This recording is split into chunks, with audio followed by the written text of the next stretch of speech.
Hello friends, आपका बहुत बहुत स्वागत है आपके इस YouTube channel Gautam coaching classes में। तो दोस्तों, अगर आपने हमारा चैनल सब्सक्राइब नहीं किया है तो कृपया हमारा चैनल सब्सक्राइब कर लें ताकि आगे आने वाली वीडियोस आपको अच्छी मिलती रहे। ठीक है दोस्तों, तो दोस्तों हम पॉलिटी कर रहे थे और पॉलिटी में हमने चैप्टर 1 जो है उसकी वीडियोस ऑलरेडी अपलोड कर दी है। अगर आपने वो वीडियोस नहीं देखी है तो वो वीडियोस आप जाके देख लीजिएगा। उसमें हमने चैप्टर 1 पावर शेयरिंग के बारे में पूरा बता दिया है। ठीक है, वो चैप्टर अपना ख़त्म हो चुका है। अब जो हम कर रहे हैं वो चैप्टर 2 करने वाले हैं जिसका नाम है फेडरलिज्म।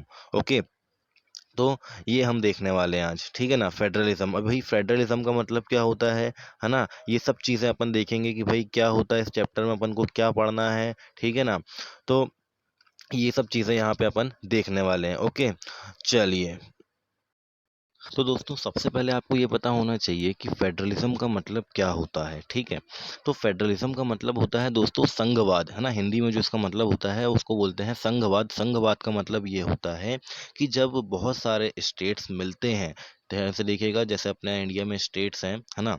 तो जब बहुत सारे स्टेट्स आपस में मिलते हैं और एक संघ बनाते हैं, ठीक है, क्या बनाते हैं, एक यूनियन बनाते हैं, और जब वो यूनियन बना लेते हैं तो उस यूनियन की भी एक गवर्नमेंट है जिसके अधीन वो राज्य रहते हैं। ठीक है, क्या बोल रहा हूँ मैं दोस्तों, कुछ राज्य हैं, वो राज्य आपस में मिलकर एक संघ बनाते हैं, एक यूनियन बनाते हैं, और उस यूनियन की एक गवर्नमेंट होती है जिसके अंडर में वो राज्य जो है वो काम करते हैं। उन राज्य की भी सरकारें हो सकती है। फॉर एग्जाम्पल, अगर अपन बात कर लें फेडरलिज्म की, तो वो अपने इंडिया में बहुत ज़्यादा देखने को मिलता है। भाई इंडिया में कैसे देखने को मिलता है, इंडिया में ऐसे देखने को मिलता है क्योंकि हमारे इंडिया में जो है वो बहुत सारे राज्य हैं, आपको पता है।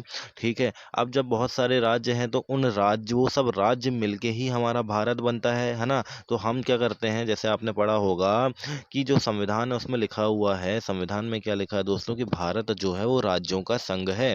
ठीक है, भारत यूनियन, मतलब India is a union of state. Okay, तो वो स्टेट्स का ही क्या है, एक यूनियन है।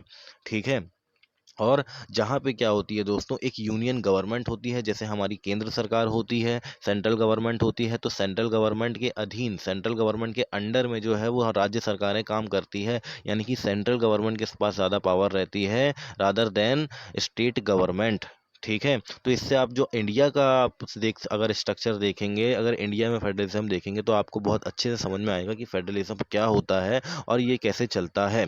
ठीक है दोस्तों, चलिए, और अभी अगर हम आगे पढ़ेंगे तो उसमें और आपको अच्छे से क्लियर हो जाएगा।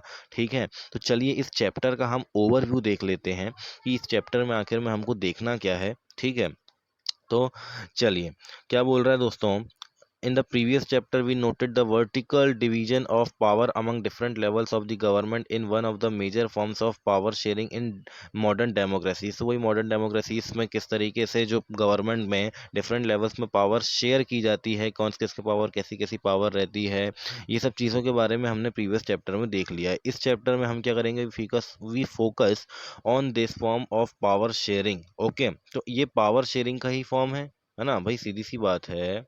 भाई आप फेडरलिज्म के बारे में पढ़ रहे हो, इसका मतलब क्या पढ़ रहे हो, फेडरलिज्म के बारे में पढ़ रहे हो, इसका मतलब संघवाद, यानी कि संघ को ज़्यादा महत्व दिया जा रहा है और संघ की खुद की एक सरकार होती है तो आप उसको ज़्यादा मानेंगे, है ना। ये वाली बात जो हो रही है वो हम यहाँ पे पढ़ रहे हैं। तो यहाँ पे दोस्तों हम मेनली किस पे फोकस करेंगे, we focus on this form of power sharing. It is the most commonly referred as federalism, जिसको हम फेडरलिज्म बोलते हैं। We begin by describing federalism in general terms. The rest of the chapter tried to understand the theory and practice of the federalism in India. तो दोस्तों इसमें क्या है, शुरुआत में तो हम ये समझेंगे कि फेडरलिज्म होता क्या है, जनरल टर्म्स में हम उसको फेडरलिज्म को समझने की कोशिश करेंगे। ठीक है, और बाकी का जो चैप्टर है उसमें हम ये समझेंगे कि भाई एक्चुअल जो फेडरलिज्म के पीछे थ्योरी है वो थ्योरी क्या है। ठीक है, और प्रैक्टिस, है ना, यानी कि फेडरलिज्म जो है, संघवाद जो है वो चलता कैसे है, संघवाद जो व्यवस्था वो चलती कैसे है, इसके बारे में यहाँ पे हम देखने वाले हैं। ठीक है दोस्तों, तो a discussion of The federal constitution provision is followed by an analysis of the policies and politics that are strengthened federalism in practice, है ना। तो ये दोस्तों क्या होता है कि अगर आपको क्या फेडरल कॉन्स्टिट्यूशंस होते हैं, फेडरल कॉन्स्टिट्यूशनल प्रोविजन का मतलब ये है जहाँ पे फेडरल यानी संघ को ज़्यादा महत्व दिया गया हो, ठीक है ना। तो उसमें हमको क्या है दोस्तों, अगर हमको उसके बारे में पता करना है, ठीक है, फेडरल कॉन्स्टिट्यूशनल प्रोविजंस के बारे में अगर हमको पता करना है तो उनको हमें क्या करना पड़ेगा, उनकी पॉलिसीज़ के बारे में, पॉलिटिक्स के बारे में, ये सब चीज़ों को हमको एनालिसिस करना पड़ेगा, जिससे कि हमको ये पता चलेगा कि उस राज्य में या उस देश में फेडरलिज्म जो है वो प्रैक्टिस में कितना ज़्यादा है, ठीक है। क्या बोल रहा हूँ मैं, कितना मजबूत फेडरलिज्म जो है वो वहाँ पे चलता है, वहाँ से हमको ये पता चलेगा, ठीक है, उनकी पॉलिसीज़ और पॉलिटिक्स का एनालिसिस करके। Okay, and towards the end of chapter we turn to the local government, a new and third tier of Indian federalism. Okay, तो अगर हम चैप्टर के एंड में कौन सी बात करेंगे, चैप्टर के एंड में हम लोकल गवर्नमेंट के बारे में बात करेंगे। ओके, और new and third tier of Indian federalism, Indian federalism के जो थर्ड ईयर है और थर्ड टीयर है ना, जो तीसरा स्तर है, उसके बारे में हम बात करने वाले हैं। तो वो सब आपको आगे पढ़ने में को मिलेगा, ठीक है। चलिए दोस्तों, तो चलिए अब हम देख लेते हैं व्हाट इज फेडरलिज्म। ओके, ये बहुत इंपॉर्टेंट है। तो चलिए दोस्तों, मैंने आपको अपने शब्दों में तो बता ही दिया है कि फेडरलिज्म क्या होता है ना। तो चलिए दोस्तों, आगे देख लेते हैं हम, है ना, व्हाट इज फेडरलिज्म। फेडरलिज्म के बारे में हम देखते हैं, बाकी मैंने आपको अपने शब्दों में फेडरलिज्म का मतलब समझा दिया है। तो चलिए देखते हैं कि बुक क्या कहती है फेडरलिज्म के बारे में, है ना, और इसके अकॉर्डिंग हम यहाँ पे करना स्टार्ट करते हैं। ओके, चलिए। तो दोस्तों क्या बोल रहा है यहाँ पे, let us get back to the contrast between Belgium and Sri Lanka that we saw in last chapter, है ना। तो बेल्जियम और श्रीलंका के जो क्राइसिस हुए थे, बेल्जियम और श्रीलंका के अंदर जो भी चीज़ें चल रही थी वो हम देख लेते हैं, जो कि हमने पावर शेयरिंग के टाइम पे देखी थी। तो क्या देखी थी, you would recall that one of the key changes made in the constitution of Belgium was to reduce the power of central government and to give this power to the regional governments. तो वहाँ क्या हुआ था दोस्तों, हमने पढ़ा था, आपको याद होगा कि बेल्जियम के अंदर क्या था कि सेंट्रल गवर्नमेंट के अंदर एक कम्युनिटी थी, ठीक है, और जो रीजनल गवर्नमेंट्स थी उनके अलग अलग कम्युनिटी गवर्नमेंट थी। तो दोनों के बीच में बहुत क्लैशेस हुआ करते थे, ठीक है, जिसके कारण क्या होता था दोस्तों, जैसे अपन ने पढ़ा था कि भाई मेजॉरिटी में, ठीक है, अगर मान लीजिए कि मेजॉरिटी में जो है वो रीजनल पावर्स वाले हैं, लेकिन उनके पास अगर सेंट्रल गवर्नमेंट के पास पावर ज़्यादा रहेगी तो वो ज़्यादा रूल कर पाएंगे, ठीक है ना। तो ये यहाँ पे बहुत क्राइसिस हो रहे थे। तो वहाँ पे क्या हुआ था दोस्तों, वहाँ पे उनके कॉन्स्टिट्यूशन में इस तरीके से चेंजेस किए गए थे कि वहाँ की जो सेंट्रल गवर्नमेंट है उसकी पावर को कुछ हद तक कम कर दिया जाए, ठीक है, और जो ये पावर्स होती हैं इनको रीजनल गवर्नमेंट्स को दे दिया जाए, यानी कि अगर हम बात करें पर्टिकुलर रीजन जो लोकल गवर्नमेंट्स होती हैं उनको दे दिया जाए, ठीक है। And regional governments existed in Belgium even earlier. Okay, तो पहले से रीजनल गवर्नमेंट्स वहाँ पे चलती हुई आ रही थी। And they had their roles and powers, तो उनकी रोल, खुद का रोल और पावर्स थी उनके पास। But all these powers were given to these government could be withdrawn by the central government. पहले से तो चली आ रही थी दोस्तों, और उनके पास पावर थी भी, लेकिन ये पावर उनके से कभी भी ली जा सकती थी, ऐसा प्रोविजन वहाँ पे था, ठीक है। ऐसा प्रोविजन वहाँ पे था कि ये पावर जो है वो सेंट्रल गवर्नमेंट के थ्रू कभी भी ली जा सकती है, ठीक है। And the change that took place in 1993 was that regional government were given constitutional power that we no longer dependent on the central government। Okay, तो यहाँ पे क्या होता है, यहाँ पे एक चेंज आता है 1993 के अंदर, ठीक है। 1993 के अंदर क्या होता है दोस्तों, रीजनल गवर्नमेंट्स को यहाँ पे पावर दे दी जाती है कि रीजनल गवर्नमेंट्स जो है वो सेंट्रल गवर्नमेंट के ऊपर किसी भी तरीके से डिपेंडेंट नहीं रहेगी। क्योंकि अभी तक क्या है दोस्तों, यहाँ पे ऐसा चल रहा था कि रीजनल गवर्नमेंट जो है वो सेंट्रल गवर्नमेंट के अधीन काम कर रहे हैं, और सेंट्रल गवर्नमेंट के पास जो है वो बहुत ज़्यादा पावर्स होती है, और वो उसके पास इतनी पावर होती है कि वो रीजनल जो गवर्नमेंट्स हैं उनकी पावर को कम कर सकती है या उनकी पावर को ख़त्म कर सकती है। तो ये सब चीज़ें जो है वो रीजनल गवर्नमेंट को सही नहीं लग रही थी, तो उन्होंने क्या बोला कि हम सेंट्रल गवर्नमेंट के ऊपर डिपेंडेंट नहीं रहेंगे। और फाइनली 1993 में एक चेंज आता है, जिसके थ्रू क्या कर दिया जाता है दोस्तों, जिसके थ्रू ये कर दिया जाता है कि जो रीजनल गवर्नमेंट्स हैं उनको कॉन्स्टिट्यूशनल पावर्स दे दी जाए। ठीक है, चलिए फिर देखते हैं हम। तो thus Belgium shifted from unitary to federal form of government. Okay, इस तरीके से क्या होता है, इस तरीके से जो है वो क्या हो जाता है दोस्तों, बेल्जियम जो है वो शिफ्ट हो जाता है यूनिटरी से लेकर फेडरल फॉर्म ऑफ गवर्नमेंट से। यूनिटरी का मतलब उसमें एक ही सरकार चल रही है, ठीक है ना। अब जब एक ही सरकार चल रही है तो ये तो गलत है। और फेडरल का मतलब क्या है, फेडरल का मतलब है कि राज्यों का संघ है। ठीक है, फेडरलिज्म क्या है, फेडरलिज्म का मतलब यही होता है संघवाद, है ना। संघवाद का मतलब भारत जो है वो राज्यों से मिलकर बना हुआ है। ठीक है, और राज्यों से मिलकर बना हुआ है तो राज्यों के पास भी तो कुछ पावर होनी चाहिए, स्टेट्स के पास भी तो कुछ पावर होनी चाहिए, और स्टेट्स के पास पावर होनी चाहिए। उसी को हम दोस्तों क्या बोलते हैं, उसी को हम बोलते हैं फेडरल फॉर्म ऑफ गवर्नमेंट। ठीक है, ये बात आपको ध्यान में रखनी है। Okay, and Sri Lanka continue to be for all practical purposes a unitary system where the national government has all the powers. Tamil leaders want Sri Lanka to become a federal system. Okay, तो यहाँ पे क्या हो रहा था, श्रीलंका ने तो बिल्कुल सेम टू सेम रखा। तो यूनिटरी सिस्टम जो था दोस्तों, जहाँ पे नेशनल गवर्नमेंट के पास पूरी पावर होती है, ठीक है, यूनिटरी गवर्नमेंट और फेडरल गवर्नमेंट। ठीक है, तो यूनिटरी गवर्नमेंट का मतलब जैसे अगर मैं बात करता हूँ भारत की, तो भारत में ये ज़रूरी नहीं है कि मान लीजिए सेंट्रल गवर्नमेंट, तो सेंट्रल गवर्नमेंट के पास ही पूरी पावर होगी, नहीं। सेंट्रल गवर्नमेंट के पास पूरी पावर नहीं है, बल्कि राज्यों के पास भी खुद की अपनी बहुत सारी पावर होती है। ठीक है, यहाँ पे ये है, तो इसी को हम फेडरल फॉर्म ऑफ गवर्नमेंट कहते हैं, जो कि इंडिया के अंदर चलता है। ये बात आपको ध्यान में रखना है, ठीक है ना। And Tamil leader want Sri Lanka to become a federal system. तो वहाँ के जो तमिल लीडर्स थे दोस्तों, उनके तो ज़्यादा इक्वल रिप्रेजेंटेशन मिला नहीं, क्योंकि वहाँ की जो सिन्हाला कम्युनिटी थी, अपन ने पढ़ा था, तो सिन्हाला कम्युनिटी थी दोस्तों, वो क्या है थी, वो राज कर रही थी, क्योंकि वो वहाँ मेजोरिटी में थी। ठीक है ना, वो वहाँ मेजोरिटी में थी तो वो राज कर रही थी। अब वहाँ पे क्या हो गया था दोस्तों, अब वहाँ पे क्या है कि तमिल लीडर्स जो हैं, अब वो तमिल लीडर्स चाहते थे कि भाई यहाँ पे क्या होना चाहिए, फेडरल फॉर्म ऑफ गवर्नमेंट होना चाहिए, क्योंकि जहाँ जहाँ वो बहुल निवासी हैं, यानी जहाँ जहाँ पे उनकी जो पॉपुलेशन है वो ज़्यादा है, तो उनको वहाँ का प्रतिनिधित्व मिलना चाहिए, वहाँ का रिप्रेजेंटेटिव उनको बनना चाहिए, वहाँ पे उनको पावर उनके पास होनी चाहिए, ऐसा उनका कहना था। ठीक है, चलिए देखते हैं फेडरलिज्म अब होता क्या है। Federalism is a system of government in which the power is divided between the central authority and various constituent units of the country. ठीक है, क्या बोला जा रहा है, फेडरलिज्म का मतलब सीधे सीधे बोला जा रहा है कि जिसमें पावर जो है वो किसी एक के पास नहीं है। क्या बोला मैंने, जिसमें जो सिस्टम, ये एक गवर्नमेंट का ऐसा सिस्टम है जिसमें पावर जो है वो किसी एक के पास नहीं है, किसी एक सेंट्रल अथॉरिटी के पास नहीं है। यहाँ पे पावर डिवीजन हुआ है, पावर डिवाइडेड है। जैसे मान लीजिए मैं एग्जांपल ले लेता हूँ इंडिया की ही, क्योंकि इंडिया में फेडरल गवर्नमेंट है।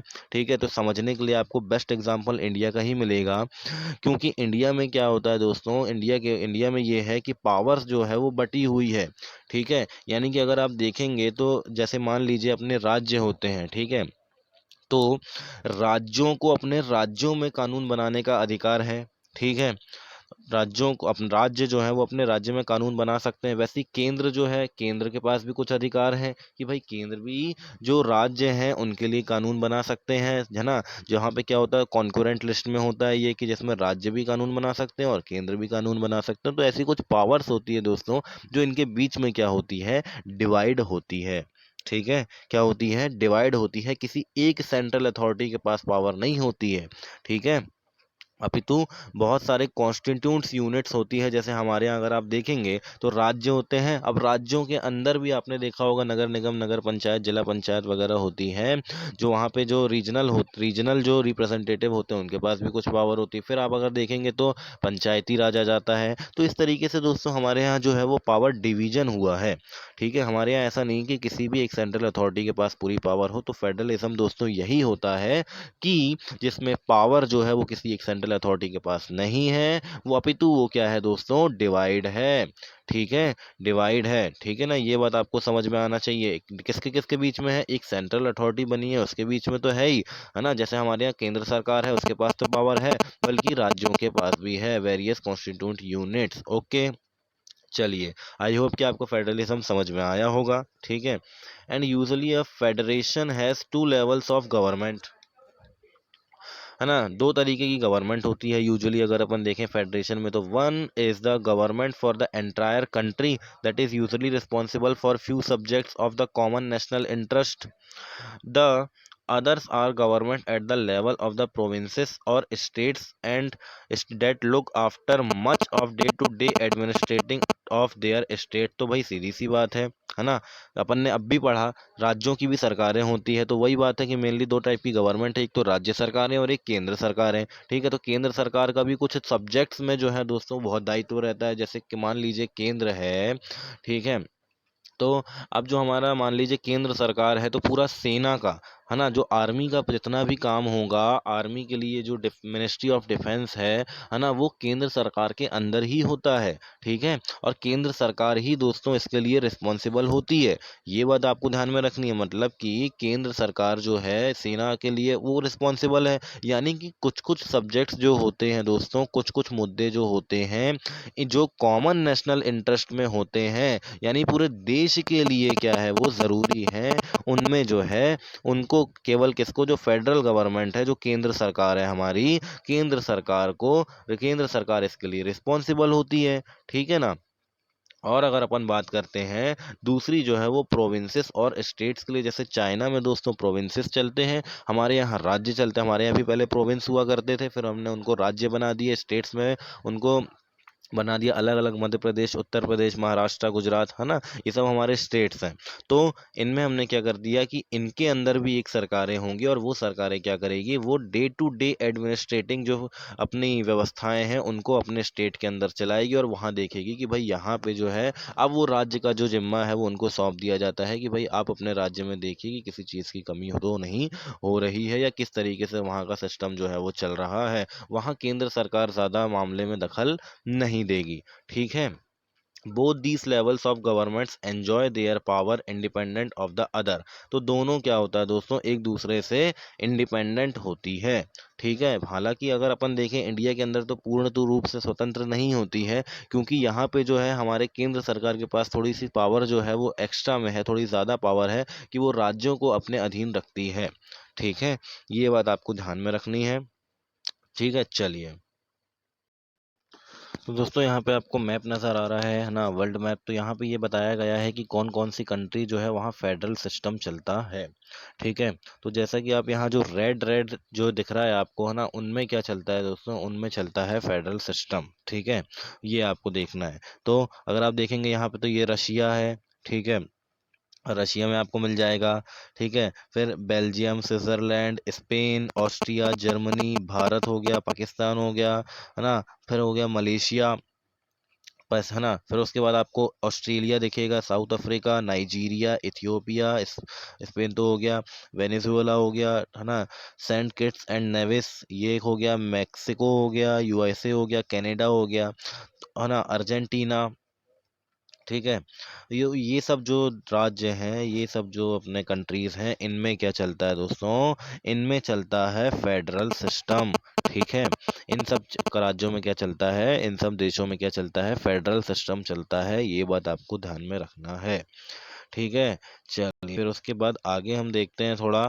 तो आगे क्या बोल रहे हैं,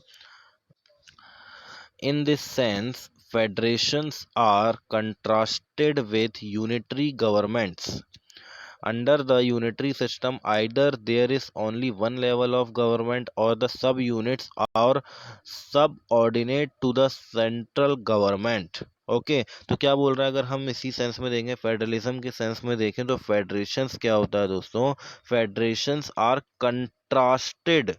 ओके। कंट्रास्टेड का मतलब कि जो फेडरेशंस हैं, फेडरेशंस जो हैं, कंट्रीज जो हैं, ये मेनली यूनिटरी गवर्नमेंट के प्रभाव में होते हैं।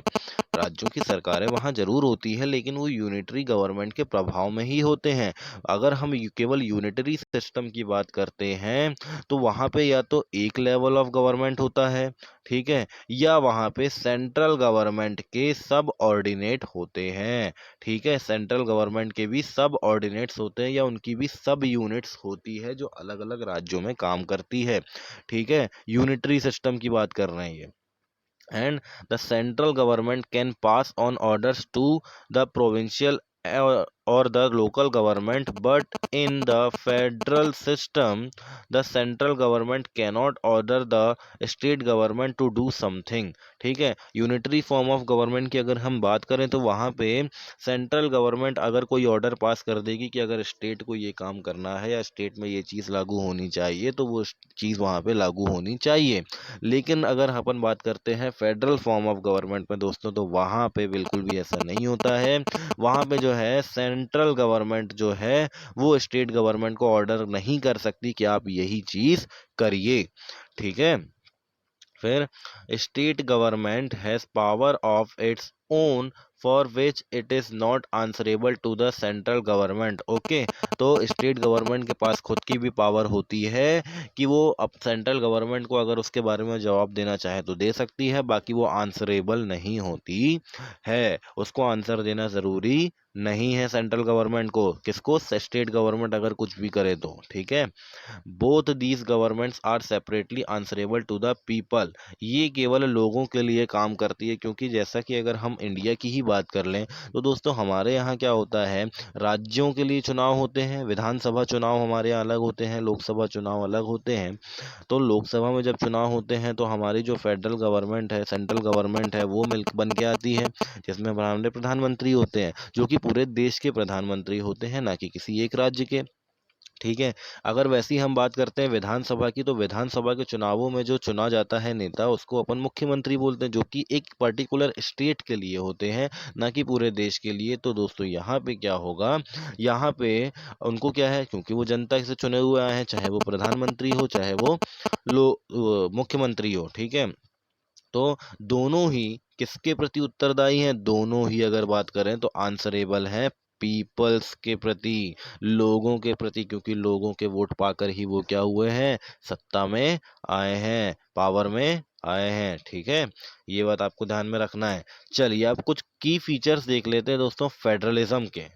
ठीक है, फेडरलिज्म के कुछ की फीचर्स देख लेते हैं जो कि आपके लिए बहुत इंपॉर्टेंट है और आपको ये पता होना चाहिए। ठीक है ना, देयर आर टू और मोर लेवल्स ऑफ द गवर्नमेंट। तो फेडरलिज्म में टू और मोर लेवल्स ऑफ द गवर्नमेंट भी हो सकता है, जैसे हमारे यहाँ त्रिस्तरीय प्रणाली है ना। जैसे स्टेट राज्य सरकारें तो है ही, केंद्र सरकार है, ऊपर से पंचायती राज व्यवस्थाएं भी है, अगर हम छोटे छोटे एरियाज के लिए बात करें तो। ठीक है, उसके बाद अगर अपन बात करते हैं तो क्या, different tiers of the government govern the same citizens, but each tier has its own jurisdiction in a specific matter of legislation, taxation and administration। क्या मतलब हुआ इसका, कि जितने भी टीयर्स ऑफ द गवर्नमेंट हैं, जितने भी लेवल्स ऑफ द गवर्नमेंट है, यहाँ पे सब क्या है दोस्तों, सिटीजन्स को ही गवर्नमेंट का गवर्न करते हैं। यानी कि अगर मैं बात करता हूँ सेंट्रल गवर्नमेंट की, तो वो पूरे कंट्री के लोगों को करती है, और कंट्री के लोगों में क्या होगा, पूरे कंट्री के लोगों को सेंट्रल गवर्नमेंट करेगी गवर्न। फिर आएगा स्टेट, तो स्टेट गवर्नमेंट भी क्या करेगी, स्टेट गवर्नमेंट स्टेट के लोगों को गवर्न करेगी। लेकिन अगर अपन बात करें तो सेंट्रल गवर्नमेंट अगर पूरे देश को गवर्न करे तो देश के अंदर उस स्टेट के भी तो लोग आ रहे हैं, जिस स्टेट में स्टेट गवर्नमेंट रूल कर रही है। तो इनडायरेक्टली अगर अपन देखें तो, और अगर मैं बात करता हूँ फिर से, जैसे स्टेट गवर्नमेंट पूरे स्टेट की जनता के लिए उत्तरदायी है। अगर स्टेट के अंदर अपन पंचायती राज इंस्टीट्यूशंस को भी ले लें तो वहाँ पे भी दोस्तों अगर कोई हेड है, तो अगर वहाँ पे मान लीजिए वो हेड है, तो वहाँ पे जो वो गवर्नमेंट है वो भी उन्हीं लोगों के प्रति उत्तरदायी है, जो क्योंकि वो लोग जो हैं वो उस स्टेट के अंदर रहते हैं और उस देश के अंदर रहते हैं। तो अगर अपन बात करें डायरेक्टली या इनडायरेक्टली, तो ये सेम सिटीजन्स को ही गवर्न करते हैं, ये बात आपको ध्यान में रखनी है। बट अगर अपन बात करते हैं दोस्तों सभी टीयर्स की, तो उनका एक अलग जुरिडिक्शन होता है। ठीक है, खुद का न्यायिक अधिकार होता है, and in specific matter of the legislation taxation और एडमिनिस्ट्रेशन में अपना अलग अलग प्रभाव होता है, अलग अलग अधिकार होते हैं। ठीक है, ये बात आपको ध्यान में रखनी है। एंड अगर आप बात करते हैं थर्ड पॉइंट की, तो the jurisdictions of the respective levels और tiers of government are specified in the constitution. अगर कोई फेडरल गवर्नमेंट है दोस्तों, तो फेडरल गवर्नमेंट में अगर अपन बात करते हैं कि जुरिडिक्शन की, ठीक है, अलग अलग गवर्नमेंट के जुरिडिक्शन की अगर अपन बात करते हैं तो वहाँ पे, ठीक है दोस्तों, तो हर एक गवर्नमेंट जो है उनका जो है दोस्तों एक क्या है अधिकार क्षेत्र जो है कि वो उनका वहाँ उस राज्य पर कितना अधिकार है, वो कितना वहाँ पे जो उनको राइट है कोई भी चीज़ करने का, वो मेनली कॉन्स्टिट्यूशन में स्पेसिफाइड होता है।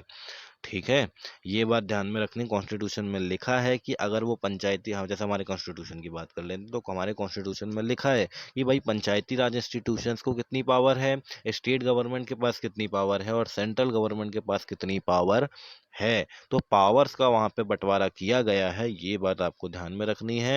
And so the existence and authority of each tier of the government is constitutionally guaranteed. तो कॉन्स्टिट्यूशन के थ्रू गारंटी की गई है, कॉन्स्टिट्यूशन में लिखा हुआ है कि यहाँ पे अगर ये पर्टिकुलर फॉर्म ऑफ गवर्नमेंट होगा मतलब वहाँ पे वो पर्टिकुलर फॉर्म ऑफ गवर्नमेंट होना चाहिए। ठीक है, तो कॉन्स्टिट्यूशनली गारंटीड है ये, इसको कोई भी नकार नहीं सकता है। ठीक है, चलिए फिर द फोर्थ पॉइंट क्या लिखा हुआ है, the fundamental provisions of this constitution cannot be unilaterally changed by one level of government. Such changes requires the consent of both levels of the government.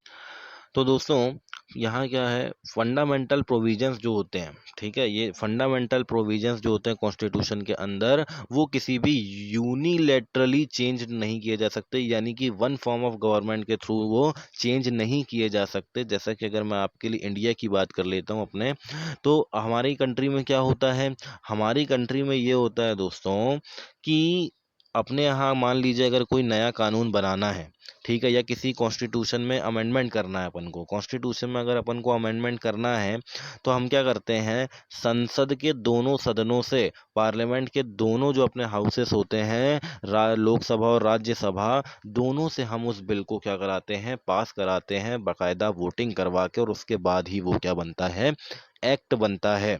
ठीक है, ये आपको पता है। तो भाई यहाँ हो क्या रहा है अपनी कंट्री में, हो ये रहा है कि मान लेते हैं कि लोकसभा जो है, लोकसभा में जो है विभिन्न राज्यों से लोग चुनकर आ गए हैं। ठीक है, अब मेनली जो है दोस्तों, ये तो ठीक है कि लोकसभा में चुन के आ गए हैं और वो मतलब उनकी जो कॉन्स्टिट्यूंसीज है वो बड़ी है, ठीक है ना, अब वहाँ से सांसद चुन के आ गए हैं तो वहाँ से तो मान लीजिए कि जो लोकसभा में मेजोरिटी लेके आता है उसकी सरकार बनती है। ठीक है, सेंट्रल गवर्नमेंट, तो वहाँ से तो अपन बोल सकते हैं कि सेंट्रल गवर्नमेंट के थ्रू वहाँ पे वो बिल पास हो गया। लेकिन दोस्तों अगर राज्यों की सहमति नहीं है, अगर राज्यों की सहमति नहीं है तो वो बिल राज्यसभा में अटक जाता है, क्योंकि राज्यसभा में जो मेंबर्स होते हैं मेनली वो इलेक्टेड होते हैं राज्यों से डायरेक्टली, राज्यों के एमएलएस के चुनाव होते हैं और उनमें से फिर वो क्या होते हैं, जो राज्यसभा है, वो राज्यसभा में जो मेंबर्स हैं वो चुने जाते हैं।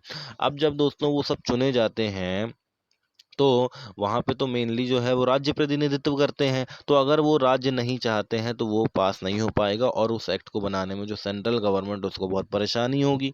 ठीक है ना, तो यही यहाँ पे बताया जा रहा है कि किसी भी एक फॉर्म ऑफ गवर्नमेंट के थ्रू दोस्तों इस तरीके के चेंजेस नहीं किए जा सकते, दोनों की सहमति होना ज़रूरी है। ठीक है, फिफ्थ देखते हैं अपन अब, courts have the power to interpret the constitution and the power of different levels of the government. Okay, तो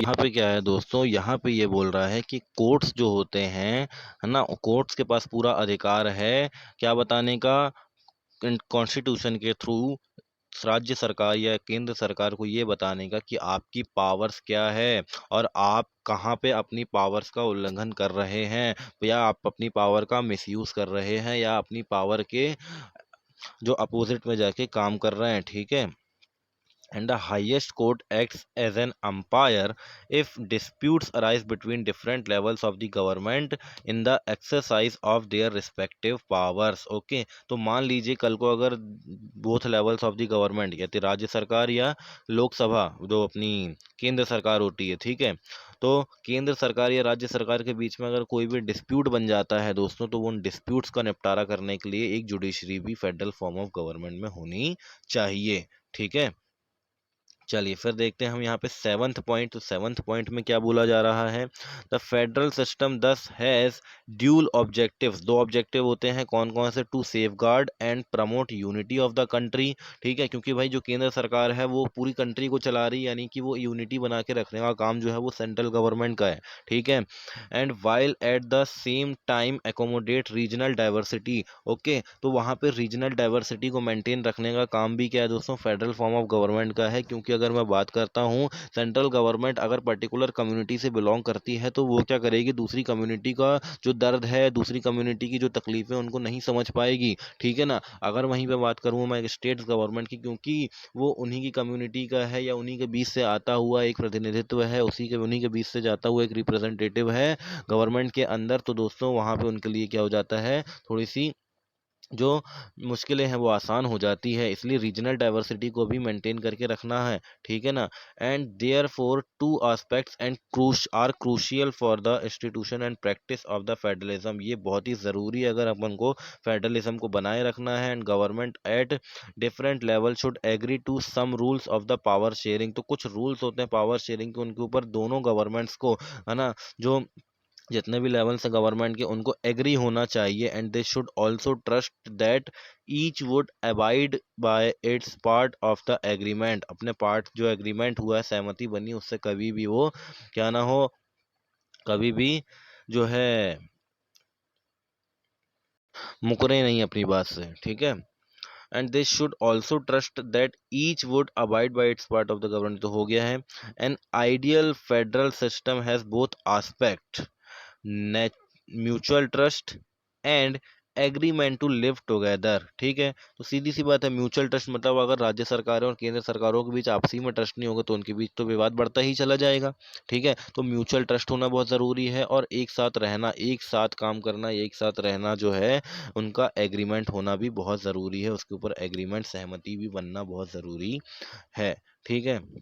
The exact balance of power between the central and the state government varies from one federation to another। ठीक है, तो power का balance किस तरीके से होता है दोस्तों, राज्य सरकार और केंद्र सरकार, ये सभी कंट्री में सेम नहीं होता है। ठीक है ना, अलग अलग फेडरेशन है तो अलग अलग चीज़ें होंगी। ठीक है, this balance depends mainly on historical context in which federation was formed, तो ये मेनली उस पर निर्भर करता है, वो इतिहास की परिस्थितियों पर निर्भर करता है कि भाई किस इतिहास के कारण उनकी जो कोई भी पर्टिकुलर कंट्री है ना, कोई भी पर्टिकुलर फेडरेशन है, उसका इतिहास क्या था। ठीक है, और किन परिस्थितियों में वो एक संघ बना है, तो उसके आधार पर उनकी पावर्स जो है वो तय की जाती है। And there are two kinds of routes through which federation have been formed, तो दो तरीके के होते हैं। क्या होता है, the first route involves independent states coming together on their own to form a bigger unit.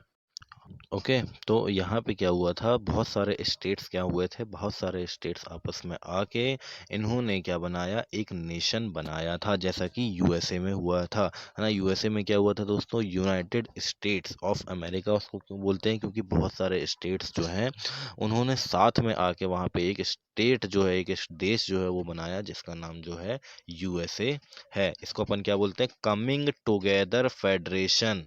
ठीक है, क्या किया, क्यों, so that bye pooling sovereignty, pooling sovereignty के कारण, रिटेनिंग आइडेंटिटी, अपनी आइडेंटिटी मेंटेन रखने के लिए, और अपनी सिक्योरिटी को बढ़ाने के लिए इन्होंने क्या किया, फेडरेशन बनाया। ठीक है, अपनी सिक्योरिटी बढ़ाने के लिए बहुत सारे स्टेट्स जब आपस में आते हैं, ठीक है, सोवरेनिटी मेंटेन करने के लिए, सोवरेनिटी को, एंड रिटेनिंग आइडेंटिटी, अपनी आइडेंटिटी को बचाने के लिए, तो उनको अपन क्या बोलते हैं, उनको अपन बोलते हैं कमिंग टुगेदर फेडरेशन। ठीक है, एग्जाम्पल भी दिया हुआ है हमको, है ना, यूएसए, स्विट्जरलैंड, ऑस्ट्रेलिया का। ठीक है, and in many category of federation all the constituent state usually have equal power, तो इनमें सभी स्टेट्स में दोस्तों इक्वल पावर होती है ना, ये आपको ध्यान में रखना है, rather than the federal government. Okay, और ये यहाँ पे जो गवर्नमेंट होती है, स्टेट गवर्नमेंट यहाँ पे ज़्यादा पावरफुल होती है रादर देन द फेडरल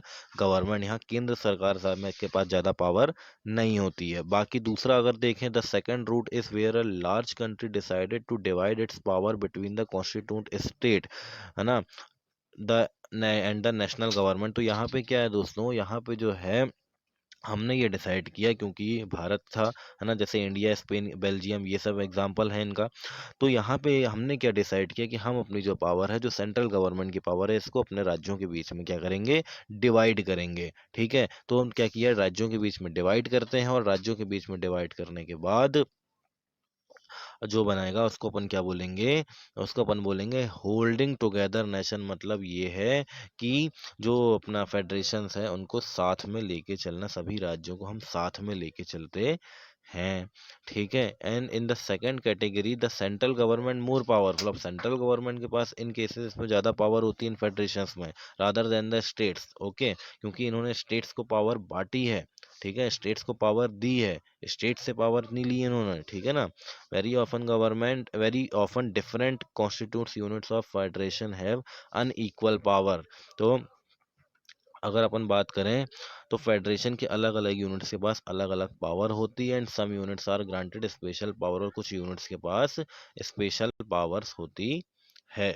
ठीक है दोस्तों, ये आज हमने पढ़ा। ठीक है, कि व्हाट इज फेडरलिज्म, इसके बारे में आज हमने देखा। आई होप कि आपको समझ में आया होगा।